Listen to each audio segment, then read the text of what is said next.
How to reset your LinkedIn password if you forgot it. Hi guys, welcome to our channel. Let's begin. First of all, you want to open up any web browser and search for linkedin.com. Once you're over here, normally in order to log in, you will enter your email or phone number, then enter your password and click on the sign in option. However, if you have forgotten your password, click on the forgot password option in order to recover your account.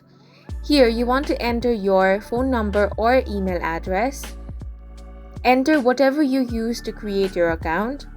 In my case, I'm going to use my email address. Now, click on the next option.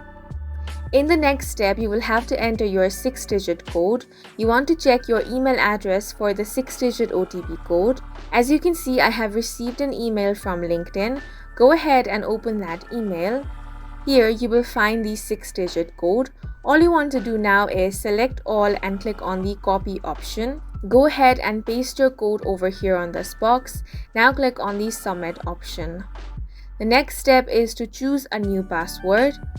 On this box, create a strong password. Now you will have to retype your password for confirmation. Make sure that your password is strong. Now click on the submit option. Once you do that, your password will now be changed. You can now use this new password in order to log into your LinkedIn account. And that's it for this video. If you found it helpful, please make sure to hit the like button and subscribe for more videos like this.